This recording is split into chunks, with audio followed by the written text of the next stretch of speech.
Why do a lot of comic books fail? Well, I saw this long essay about essay is the wrong word, just a long string of tweets that in total formed an essay about the reason comic book shops are failing is because of a woke agenda going into shops. And this is overthinking it. There's a one obvious reason why comic shops fail, and it has nothing to do with the comics, any kind of agenda, even the publishers. The biggest reason why comic books fail is because they're not ready to be a business.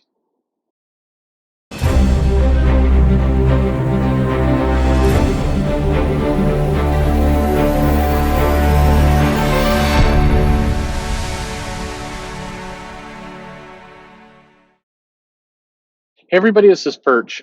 This is meant to be. I mean, maybe this is going to be kind of like tough love. But I know some other retailers. I've got now a decent amount of retailers that come to this channel, so thank you for that. But I suspect anyone who's been in business for more than a couple of years will likely agree with some of this. Now, don't get me wrong.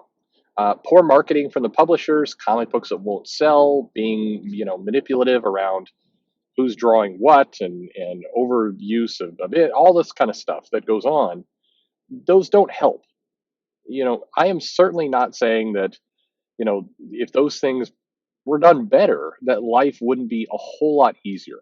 It would be immensely easier, and that is the responsibility of the B, in this case the publisher, doing a better job of supporting the B, in this case the retailer. Yes, absolutely true.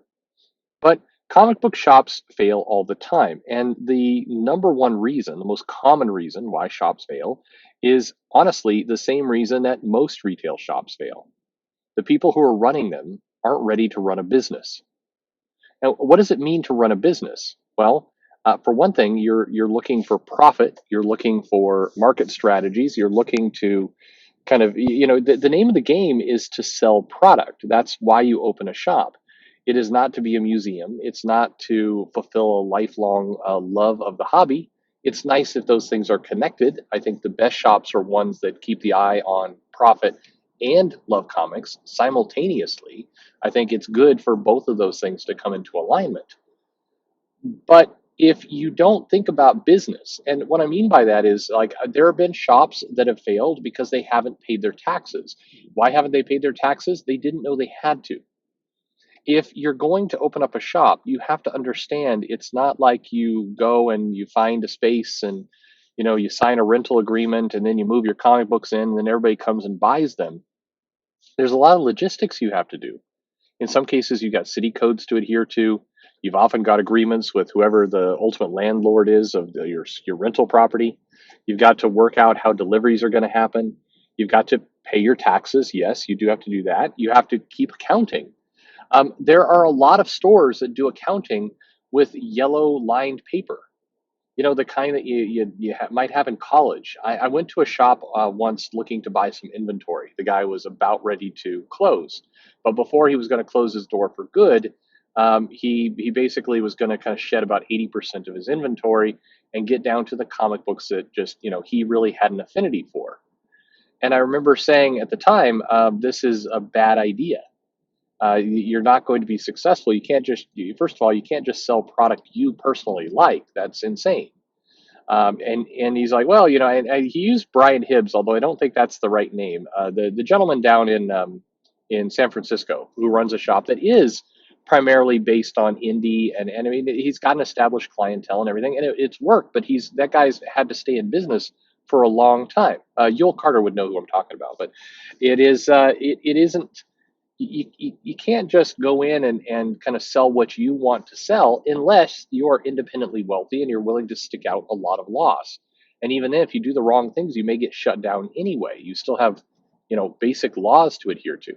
If you're going to hire somebody, you need to hire somebody who's not going to steal from you. You also have to pay them. You need to pay them a taxable wage. You can't pay them under the table.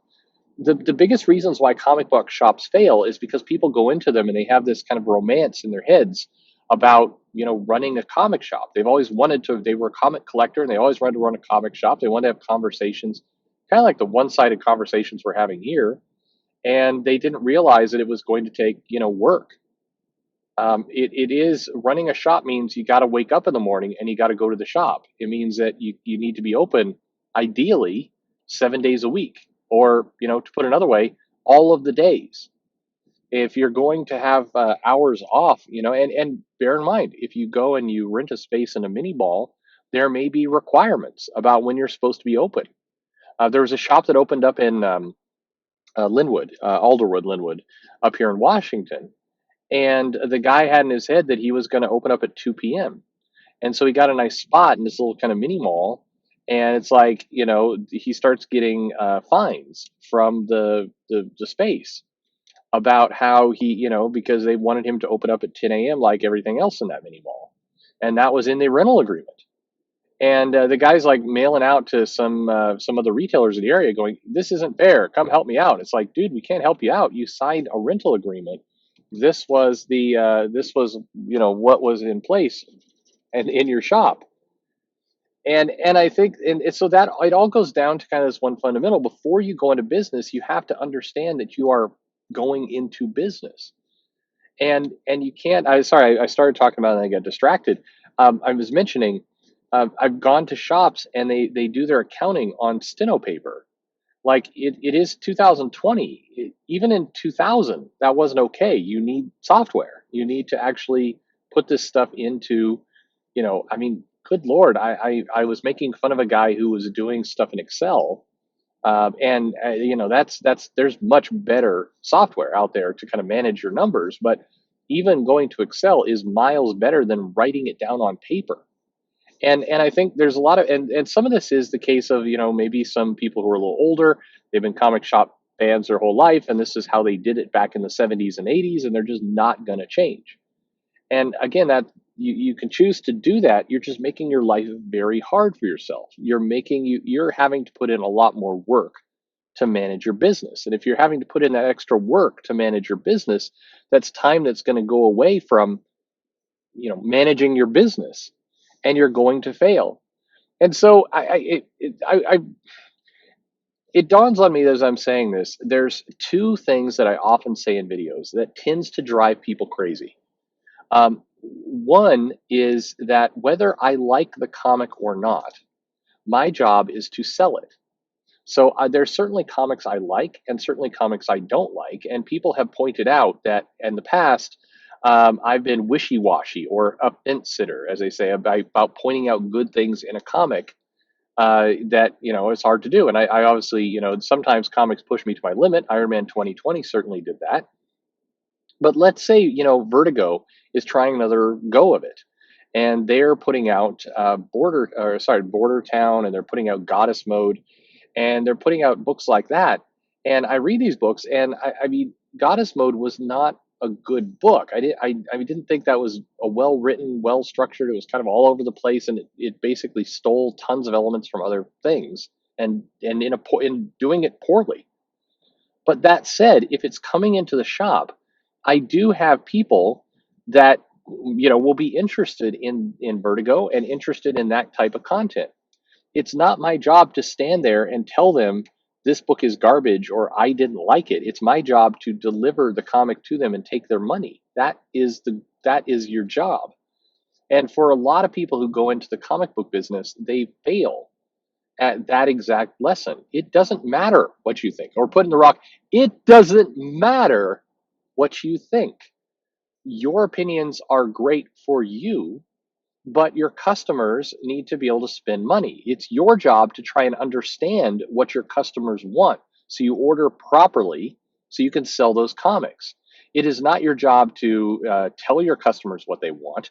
It is not your job to decide for yourself that this comic is too misogynistic or too woke or whatever it happens to be.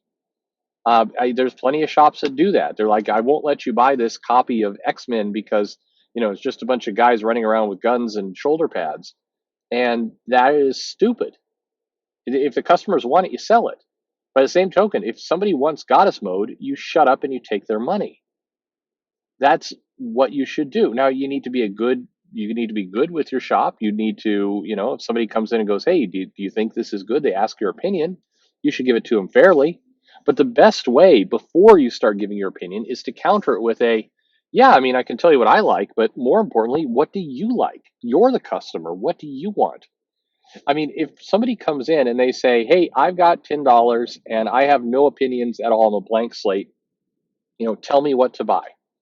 I mean, I want some back issues. I might direct them over to the Luis and Walt Simonson X Factor run, which I loved. I absolutely loved. Now, that said, if the person coming in really likes, say, Sandman or Doom Patrol, then I'm giving that person a crappy experience. And that's why you gotta, you, you need to give people what they want. A lot of comic shops go out of business because they either can't deal with that fact, they want to control what they sell, or they have no business being in business. Some people are made to be fans. They're made to enjoy the comics, read them, like them, have a great time with those comics. And some people, that's where it needs to end. They need to be consumers. They need to love and appreciate the hobby. They shouldn't try and get in the business of selling these books to other people when they really don't know anything about business. I made this argument to somebody who's another retailer who, I think chided me or kind of joked back that, I'm not a true comic fan by saying this. But it's basically, if I had to pick of the business owner, meaning the comic shop owner, if I had to pick one or the other, a longtime historian, lover of comics, or a really sharp and shrewd business person, businessman, businesswoman, whatever, I would pick the sharp, shrewd business person, woman, man. That's what I would pick because at the end of the day, you can become educated about a hobby. You can become, you can fall in love with comics. But if you don't have basic business fundamentals, you shouldn't start. You're going to lose so much money, credibility, and likely not survive by the time you learn these lessons. Don't learn them the hard way. And then finally, I'd just leave off this. If you are going to open up a business, take a business class, take a small business class. You don't have to do it at the university. There's plenty of online classes. Like literally, there are thousands of online classes. Even taking a week of like 2-3 hours a night of small business ownership will save you tens, if not hundreds of thousands of dollars. And if you're taking these classes and you hate them, if you're watching these videos or you're listening to this instruction and it's like, this is like going to the doctor and getting a shot. I just have to grit my teeth and get this over with. Please ask yourself, why am I opening up a business? It's not for you. Anyway, let me know your thoughts, comments, suggestions below. If you're a retailer, let me know what you think of all this. It's interesting. I do get pushback on this from time to time. And I do get a lot of people who really want to make the point of, comic shops would be fine if they just produced comics that people want. Sure. Again, if there were better comics out there, they would be easier to sell. Make no mistake about it. But if you don't have basic business sense, you can't sell water in a desert. there are people out there, and unfortunately, many of them in comics. Anyway, thanks for listening. Look, like, subscribe if you haven't yet. Would really appreciate it. Your subscriptions are very valuable to the channel. I appreciate all of that. Let me know if you have any suggestions, thoughts. Follow me on social media. Send me an email. But most importantly, thanks for listening.